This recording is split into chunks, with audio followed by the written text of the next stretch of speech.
Hello there. Here we go again, ladies and gentlemen. I'm Andy Parks, an old white guy, if you're keeping track at home. Well, I mean, let's face it, in today's America, everything is about race. Anyway, I'm here to present to you stories of crazy Democrats and their warped ideas of what this great country should be. That and a whole lot more coming up. But first, as a listener to my podcast, you qualify to receive a 50% discount on an annual digital subscription to the Washington Times simply by going to washingtontimes.com/Andy. That's washingtontimes.com/ANDY. Well, let's see. Where do we begin today? Oh yes, that's right. Race. That's all there is, right? Everyone has to be identified.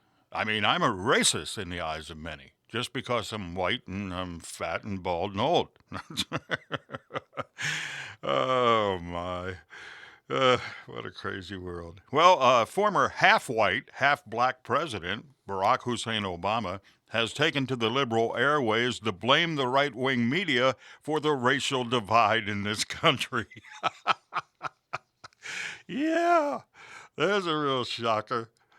The guy who single-handedly set race relations back 50 years and was too stupid to see it is now blaming Whitey for the problems.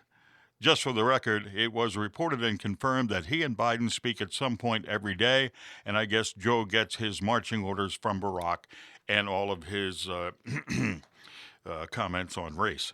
Now, there are some questions that naturally arise surrounding his involvement with the current administration, like how a woman despised by the Democrat Party and the first to drop out of the presidential primary became the vice president. How is it a person that beat up Joe Biden so badly over race on national television became vice president? Well, let's see. Barack loves her and obviously can control her, so she's perfect for the part. Well, at least until this past weekend when she arrived in Guatemala to a warm welcome. Maybe not a warm welcome. Seems the people there wanted her to go home and leave them alone. They also told her that Trump actually won the U.S. election. Yes, it was a tough week for the VP, but she did get to hand out cookies to the press corps with her image on them. A vice president's work is never done. Now, about that upcoming visit to the border. Oh, that's right, there's nothing to see there. Well, actually, there is.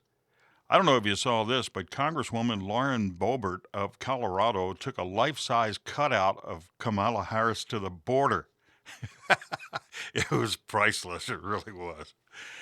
I had mentioned the press corps earlier. Did you happen to see Joe Biden's press secretary, Jen Bubblehead Psaki, on CNN with Brian, I'm not wearing any pants, Stelter? Yeah. Oh, don't you remember that? When he had a shot of himself sitting at his computer back when he was doing the virtual broadcast and he wasn't wearing pants? Yeah, that wacko. In addition to receiving a softball question from the George Costanza lookalike, Psaki said her job was to keep the propaganda from the press briefing room. Now, at this point, I had to clean up the coffee I spit across the room and shook my head in disbelief. When she's at the podium in that room, that's all she spews. Left-wing propaganda.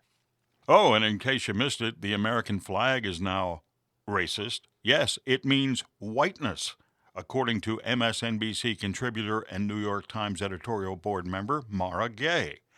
She said she was shocked to see so many pickup trucks with nasty bumper stickers regarding our fearless leader, Joe Biden.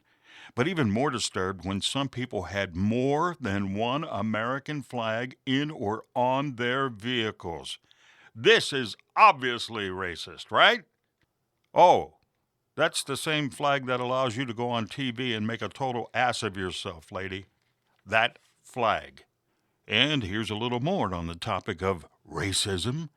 Dr. Aruna Kilanani, a psychiatrist with a private practice in New York City, took to the stage at Yale University's School of Medicine to deliver a lecture. She told the crowd she had fantasies of shooting white people. Oops. Yes, the talk was entitled The Psychopathic Problem of the White Mind, and it was approved by the folks at Yale And now that the actual video has surfaced, they've had to issue a statement, sort of an apology. Uh-oh. It sure makes you think about what your kids are being taught, right? I mean, seriously. Brainwashed by a bunch of whacked out lefties. She told those in attendance that about 5 years ago she started systematically pushing away her white friends. She said, quote, I had fantasies about unloading a revolver into the head of any white person that got in my way, burying their body, and wiping my bloody hands as I walked away relatively guiltless with a bounce in my step. Yeah, that's normal, right? She now says her words were taken out of context. What? What? For the record, one Yale psychiatrist said her speech was absolutely brilliant. Another said, I feel very shook in a good way. Jeez, you gotta be kidding me. I gotta ask myself, who are the ones that should be placed in straitjackets and locked away in mental institutions? Perhaps these idiots? Yes! God help our children with these people teaching them. Seriously. And would you pay $64,024 a year in tuition for this crap? Time to wake up, America. Senator Joe Manchin of West Virginia says he's not on board and will not vote with the Democrats for the People Act, which is not really for the people, it's for illegal votes. Oh, wait a minute. Did I mention Manchin's a white guy? Yeah, I have to do that. Yeah, you have to. I don't even think I mentioned Dr. Aruna, what her name? I forgot to mention her race. She is of Indian descent. That's what she says. Anyway, you got to mention it today because it's all important. In every conversation you have, every story, you must identify the race. So, white guy, Senator Joe Manchin of West Virginia, said he's not on board and will not vote with the Democrats for the People Act, which is not really for the people, it's for the illegal votes so Democrats can continue to win elections. That's what that's all about, you know. And they want to turn the U.S. into everything it shouldn't be. The anti-American Democrats would be the only winners here. I mean, seriously. Manchin, himself a Democrat, is now being trashed by fellow Democrats over his decision. But here's a warning. If the right promises are made to Joe by Senate leadership, a.k.a. Chucky Schumer, I could see him changing his mind.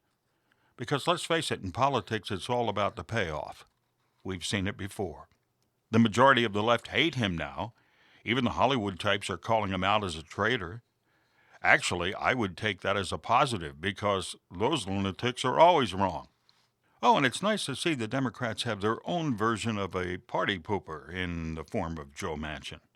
Like the Republicans who have Liz Cheney, Mitt Romney, Ben Sasse, Susan Collins, Lisa Murkowski, Pat Toomey, Richard Burr, Bill Cassidy, and others. They got a lot of catching up to do. White guy Anthony Fauci continues to make headlines. Every day there seems to be a new surprise related to what he knew about the coronavirus and when he knew about it. He did his best, along with the left-wing news operations, which means just about all of them, to keep the Wuhan lab out of the picture. If you believed the lab had something to do with COVID and you didn't believe the Wuhan wet market infected bat story, then you were, well, among other things, racist. Yes. Why not? It's got to be a part of every story today. Now, without Trump to hassle on a daily basis, some news organizations have looked at the story again with a raised eyebrow. And Fauci is becoming increasingly nervous, and he should be. He also should have been fired a long time ago. And finally today, the NBA is crying. It seems the ratings went into the tank, and now LeBron James has been voted the most hated player. Of course, LeBron, a black man, opened his big mouth about cops killing thugs and even told one cop, "You're next." This, of course, did not sit well with a bunch of Americans. Please, someone hand me a tissue. It's so sad. But there is a positive side to the story. The guy who owns Lenny's Pub, the place that refused to air NBA games unless LeBron was suspended, has had business increase dramatically, thanks to LeBron.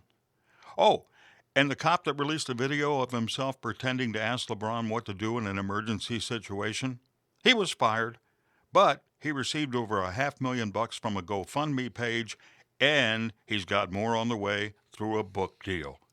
Thank you, LeBron. Oh, my.